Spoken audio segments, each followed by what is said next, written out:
Sixers ended up staying pat and picking Jared McCain. However, the free agent market appears to be dwindling. We'll talk about that and more next on Locked On 76ers.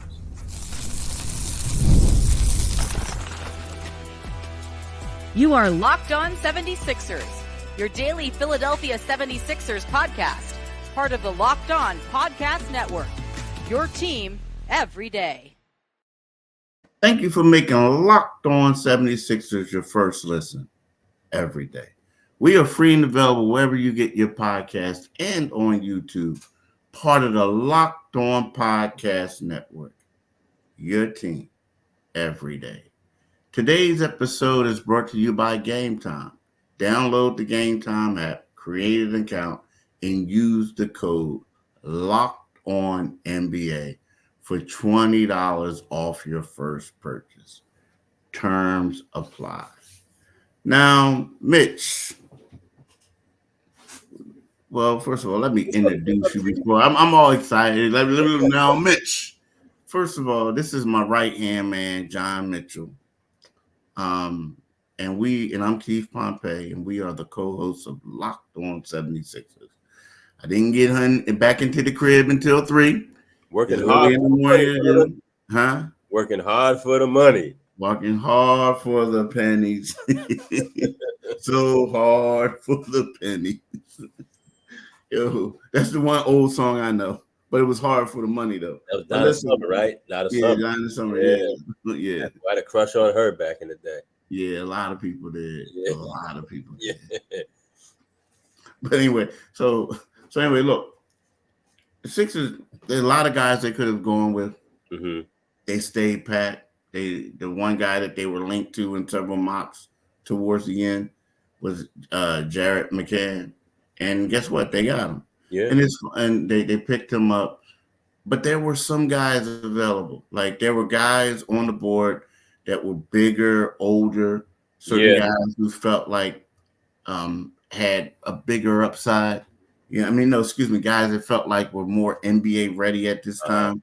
But the Sixers felt like his blend of fulfilling the need, his upside, they feel like he's someone that can play.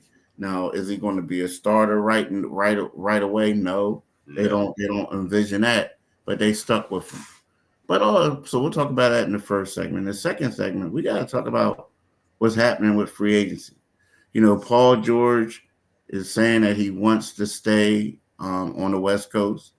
The Golden State Warriors now are trying to make a trade for him, right? And then, it didn't look at OG Anunoby.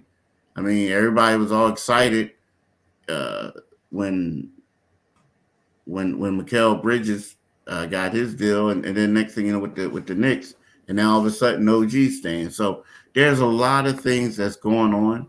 There's a lot of I don't know. It just seems like stuff is dwindling for the Sixers. So we got a lot to talk about. But man, let me ask you your thoughts on that first round draft pick. Man, Keith. I mean, okay, he's a scorer. He's a scorer, and he is a shooter. I'm okay with it, and what I do like about it, is that he really started to play well. Really, started to look like that 5-star recruit out of California at the end of his college, his freshman year. He put up those 2 30-point games in the tournament. He had that one game, I think it was against JMU, where he shot the ball very well from 3. Yeah. Yeah, 8 for 11 from behind the arc. And let's be honest, if you have a player like Joel Embiid, what you want to do is have shoot. How long have we been saying this, man? You got to have shoot. You have to surround him with shooters. I think people are wrong to look at the NBA draft now and to say, well, you're drafting a starter because if maybe in the lottery you're drafting a starter, but the level of talent has gone down. and what you attribute that to is a conversation for a different day. But I think, he's a guy. He doesn't show very many point guard tendencies, and he's 6'2", 6'2.5", maybe 6'3" in sneakers. So it's going to be hard, almost impossible to envision them playing Maxey a long time, at least early in his career. So I'm okay with it. The guys like the Silva who were still on the board and Connect, and I did like him. I did like him. Another shooter. So you weren't getting anything. You weren't going to get a Hall of Fame player there. But I think you have a piece, and Lord knows the Sixers have right now. They have fewer pieces than anybody in the league. So they need pieces. Yeah, I'm gonna be honest with you. I was when I saw Connect drop in the way that he did, I was a little shocked. I mean, at that particular point, because it got to a point where it's funny because there was like 10 guys that I did a lot of research on, guys who I felt like the 76ers could draft. I want to know their background. I want to do this. I've written articles about those guys, right? Connect wasn't one of them. So it's like you see him drop and then you're like, oh man, while the draft is going on, I'm like, at that one point, I wanted them to pause the draft so I can read up as much about him and see things. And, from everything I'm saying is I'm reading, it's like, this guy is NBA ready. He's older, 23. Yeah. He can shoot that thing. He could do all that other stuff. And it showed that progression you like to see in players. And I'm looking at him like, he can come in. And when they didn't get him, I was shocked. And then the fact that, he went the next pick to the Lakers, and then the Silva went the following pick after that to Orlando. So you're like, wow. And then your initial thoughts are, and that's a small backcourt. You can't play those two. You can't play McCain and you can't play Maxey together. They're going to get abused on the defensive end. And then I start doing some research about him as well and talk about what a tough player he is. And then I remembered, oh, that's right. That's the kid that played against Canton. See, a lot of people was thinking about, and initially when they first drafted him, I wasn't thinking about how many threes he could make. I was thinking about what I always thought about was his social media presence. Yeah. The fingernails, because he paints his fingernails. Not with all that all that stuff. Yeah, and it's funny, you ain't with it, right? Somebody said yesterday, he's a trendsetter. He's gonna have people in Philly painting their fingernails. I'm like, nah, bro. We ain't like that. I said Philly the place I know where dudes normally they see star players and they were saying, nah, man, James Harden take that ish off. We don't rock like that. I said, nah, you ain't gonna have dudes painting fingernails because this guy has his fingernails. Not here. Nah. That's not happening. Nah, they ain't happening. Nah. But anyway, but then you looked at it and I remember, so I'm like, dang, that's right. He did beat Camden. And him and DJ Wagner were going back and forth in the second half. It was a game he made 6 of 10 threes. It was a game where he scored 17 of his 27 points in the second half, and he got game MVP. They beat him by, Camden was loaded, and they ended up beating them by 3 points. So, but again, he's an undersized guard. We'll see. In regards to upside, he does have one, like you said, he can shoot that rock too. Yeah. But he seems like a great personality. Now, Daryl Morey did say that he's a guy that, they feel like he can play early. They also feel like he's going to be in Philadelphia for a long time. So typically when people say stuff like that, you're like, bro, you're going to get traded before the season starts. But we'll see. Yeah, I thought they were going to develop Springer, and you see where that went. So yeah, exactly. That's the thing. But again, we'll see. You never know how these things are going to pan out. But I will say this: interviewing him yesterday was kind of refreshing. Like seems to be a great kid. Easy to deal with. I mean, he was out there doing TikToks for media members and everything, which I was a little blown away by. Like, but that's his personality. So we'll see, man. We'll definitely see. Yeah, and what I like about him, before we go and talk about game time, I like that he's offensively aggressive, man. Because you're going, that's his forte, and he didn't deny it toward the end of the season. He was very offensively aggressive, and that's going to be his thing. That's going to help him in the NBA. So, and we can talk a little bit more about Jared when we get back. But right now, let's talk about game time. What about those fighting Phils? Have you been out to the ballpark this summer, Keith? Not yet. Not yet. You need to get there, man. When the 76ers give you a chance to come before a break, you need to get there. And the best way to get there is Game Time. Game Time is an authorized ticket marketplace of Major League Baseball, and it makes getting tickets faster and easier. Prices on the Game Time app actually go down. That's down, down, down, the closer you get to the first pitch.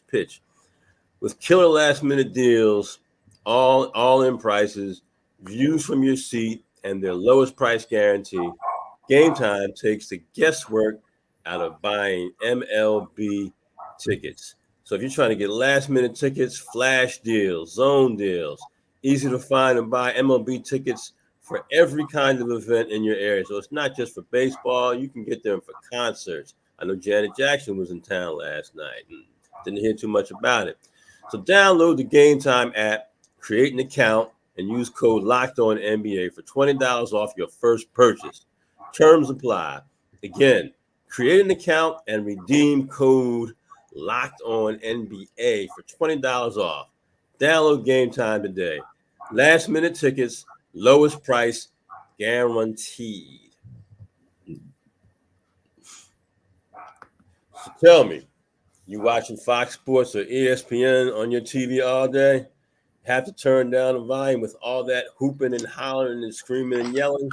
If so, why don't you make the switch to Locked On Sports today? A free 24/7 sports streaming channel program for you every single solitary day to bring you the biggest stories without all the screaming. Locked On Sports Today brings you can't-miss analysis, opinions, and news, streaming 24/7 on YouTube or the free Amazon Fire TV channels app, part of the Locked On Podcast Network. Your team every day. Every single day. So listen, I'm gonna have to do that Game Time thing because I'm going to Vegas. We're going to Vegas to see my my daughter's volleyball team qualified for nationals, right? So yeah, so like we gotta go to Vegas. Yeah, I mean, which is fun, it's fun. But one of the parents suggested that a lot of us go see, a Las Vegas Ace game, which is like, yeah, I want to do it. But I didn't tell the parent that I already scoped out the tickets last week because I was trying to go. So, you go here, you want to experience it, you want to get a nice seat. Right, right. There, really? Bruh. Oh, yeah? Bruh. Wow. I was like, okay, I get it. Y'all the only acting. Y'all like at this time, that's they the show. Like, you know what I mean? They the defending WNBA champion. They got Asia Wilson, the best girl. I mean, the best player in the league. Like, they have they got a team. They got like 4 All-Stars. You know what I mean? So it's like, hey man, it's Vegas. That's got to be a nice place to be a professional athlete, man. Yeah. That NBA need to hurry up. But here's the deal. So I'm definitely going to go to Game Time. I'm definitely going to go. You're going to need Game Time. We're going to get a group rate on Game Time. So that's what we'll do. But look, man, the thing about it is, Paul George, with the words coming out that the Golden State Warriors are interested. Now that means something. It doesn't mean something because it's like they got to trade him. You did hear some stuff that Golden State is sniffing around, contacting teams saying what would it take? I mean, what do you want for him or whatever, this and that. And you don't know then or if he and Paul and the team could come to an agreement. But he's also saying he wants to stay out west. So that's the situation. Then we talked about it before, OG, right? There's a lot. Jimmy Butler, well, he's not going to get an extension. He wants to stay. Um, it's weird. It just seems like all the guys that they could get, they would prefer to get, they're not going to be able to get. Second, here's the second part of that. Like, it looks like it's setting up, to be honest with you, more and more for them to go out and get a Brandon Ingram type guy or someone of a lesser quality, right? But Brandon Ingram's a good player. But to me, that's not the headline player. But it just Mitch, it just appears like that market may be drying up for the Sixers. That big game hunting. Yeah, man, it's a bad year. It's a bad time to have this much cap space available, and the market to be so either picked over or picky. Guys, you got guys saying, we got Paul George saying, I want to stay on the West Coast. I mean, listen, for that kind of money, I play in Siberia, bro. So it's like, but then again, I'm not Paul George. My wallet's not like his wallet. But and the Knicks acted very quickly. The conversation got out that OG wasn't happy. Well, he's got $212 million later. He's happy. He's very, very happy in New York. So, you're hearing that Paul, if there is interest in Golden State, I mean, hey, man, go play for a championship squad. Go play alongside Steph. Some things, that's not bad. Got to play alongside. And what does it do then? Did they who did the Clippers replace? Did the Clippers go after DeMar DeRozan? It just seems like right now, as we with the walk up to the free agent signing period, that people are kind of like, that team in Philadelphia, I don't know. Daryl Morey's not the draw. I don't know if I want to play with Joel Embiid. When is Joel Embiid going to be the magnet? They're in a situation where, just don't. I don't want to hear something like somebody mention Klay Thompson's name as a potential 76er. You don't want that? No, I'm not with that at all, man. I've seen some guys look bad, and God bless him. He had a great career and was a great shooter. But the defense that was once his hallmark is gone. And sometimes Klay was just out there this past season. So no, I'm not feeling him. Yeah, I also feel like he has the misfortune because everybody's trying to compare his situation to Draymond and compare his situation to Wiggins. But Wiggins is way younger than him. Yeah. Draymond is like it happened a couple of years earlier. So when you look at Klay and I know he was the Splash Brothers, but he's getting older, man. Like he's getting older and he's coming off that injury. So it's kind of like, the timing is wrong for him to come up with this contract thing. And like you say, he did lose a lot. And that's the thing, like if you're the 76ers, it's kind of like, okay, well, we got y'all an all-star, a future Hall of Famer. But then the people in Philly are going to be like, but bruh, like you got it. It came like several years too late. It's Chris Webber. It's not as bad as C-Web was, but it has the look of Chris Webber on it. And it's crazy part is, and I'm not making a knock out of them or knock on them. And Daryl had nothing to do with this or anything like this. But it's kind of like, and they played well last year before they were traded. But it's kind of like Marcus Morris and Patrick Beverley. Mm-hmm. It was like they went out and got those dudes. But you're saying to yourself, dang, if you would have got them 3 or 4 years earlier, it would have been rolling. You know what I mean? Yeah. So it's kind of like that. But this one is like, maybe he can like find something. But at the same time, it's like, you go from big game hunting. Yeah. To we're going to take this guy and hope and pray that he has something left in the tank. You know what I mean? And what that's it is, the problem. It's Thanksgiving food on Sunday. You know what it is? Yeah. It's Thanksgiving food on Sunday. The crispy part of the mac and cheese is gone. Let me ask you this. But is it on a sandwich? Like, do you take the turkey and you're looking for the mayo, bro? You're looking for the mayo. You remember back in the day when certain kids, it was like Thanksgiving, and then on Monday morning, I packed lunch today, and they got this big old sandwich. Nope. You going? And that for kids it's great because it replaces the peanut butter and jelly, but it's warmed up collard greens, which I can eat for a week anyway. But the daggone cranberry sauce smell like the refrigerator. right. Yeah. Like baking soda.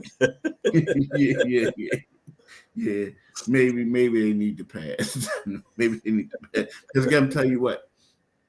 But I'm gonna tell you this: they got to get it right because based off of the reactions, of last night, you would have thought that Daryl Morey cursed out somebody's mom, because they seeing all this other stuff happening. And don't get me wrong, the draft. No one knows. Like they had so many Euros and so many like who's that guy? Like this one. So it's hard to project, but I think that a lot of people, the fact that OG, you're hearing stuff about Paul, hearing stuff about James, even down to DeMar may go and go to the Clippers. All this stuff is happening, and people are like, "What's going on with the Sixers? Like, what's going on?" And they bringing up last year and all that stuff. So it's one of those things where.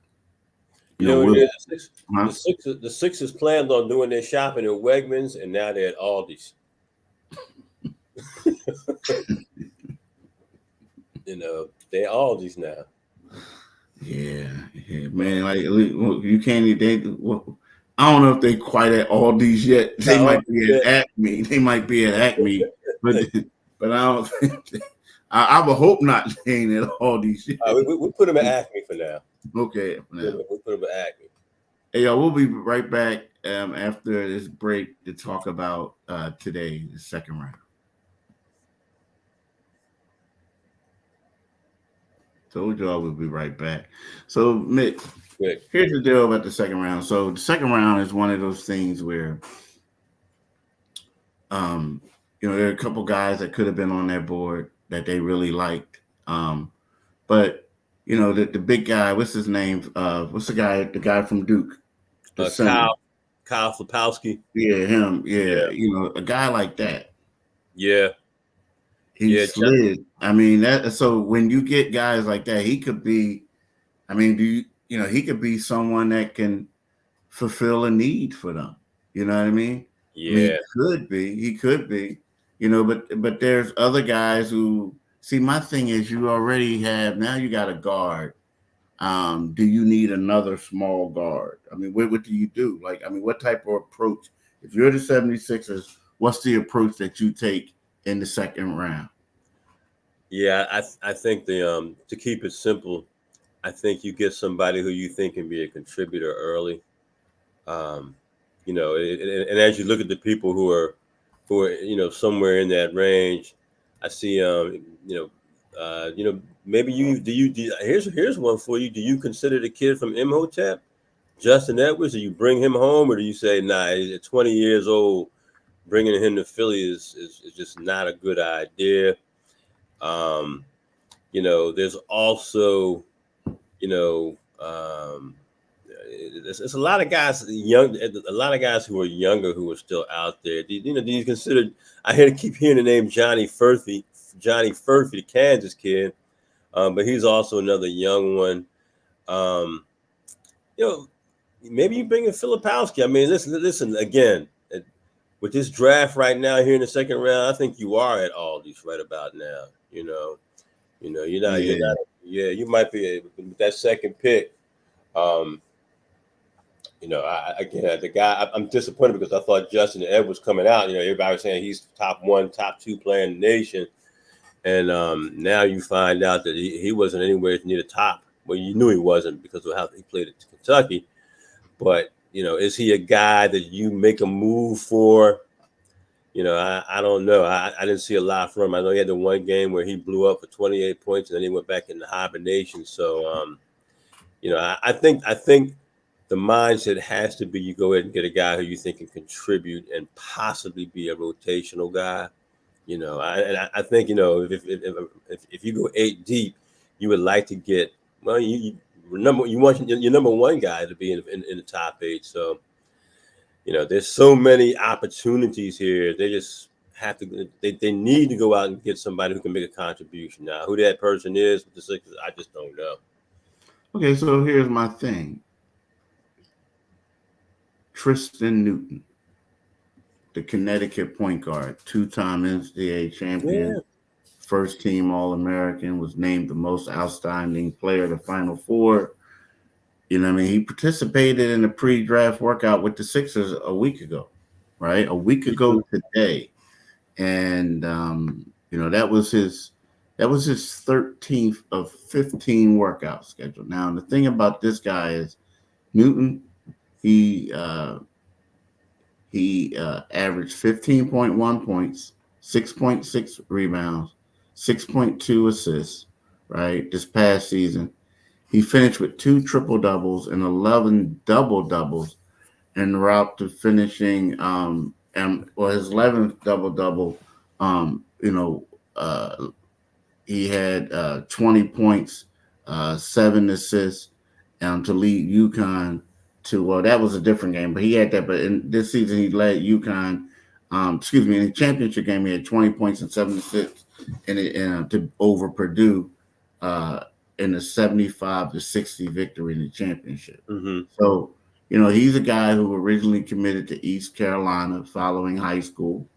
He played for the Pirates for 3 seasons and entered the transfer portal, and then started 38 out of 39 games his first season at UConn, and then took off from there. So, he's a guy that worth considering. Yeah.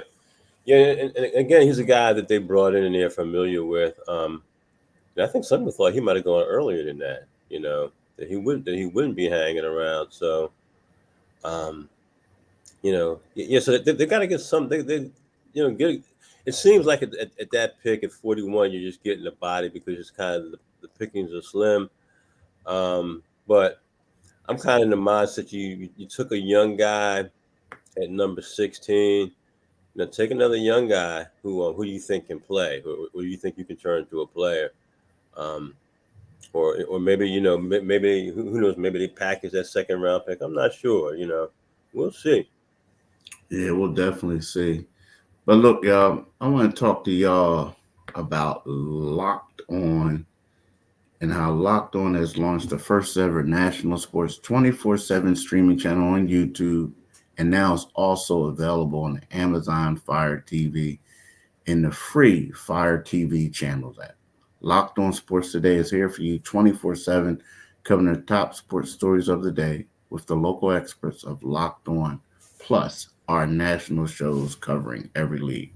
Find Locked On Sports Today, now available on the free Fire TV channels app. So I always say, do it today, people. Don't delay. Definitely do it today, or you're going to end up at Aldi's shopping with, Nah, we'll see. We'll see. The reason why I say I don't know yet, because I do think that they could salvage it. Mm-hmm. Maybe. You never know, but it just doesn't look as promising as it once did. It doesn't. It almost feels like they're out on Paul George already. No, they're out. Yeah, it looks. Yeah, and then the thing is, there was a 3-tier thing, and there was Paul, LeBron, and Jimmy, and it looks like they're, like you said, they're out. But you never know. You never know. You never know. And then Brandon Ingram he seems like the guy that New Orleans is calling a lot of teams and no one wants to pick up the phone. Yeah. So it's like when you get him, it's kind of like, did you really get him or did they get you? Yeah. You know what I mean? Yeah. So that's just how it is. But we'll see. We'll be back with you guys tomorrow to talk more about the draft, free agency, second round. It's a big weekend upcoming, man. Like you got this, and then something happened. Stuff is about to get real. Somebody's on the hot seat. Yeah, we'll see. Hopefully it ain't us. All right. Peace, y'all. Have a great day, y'all.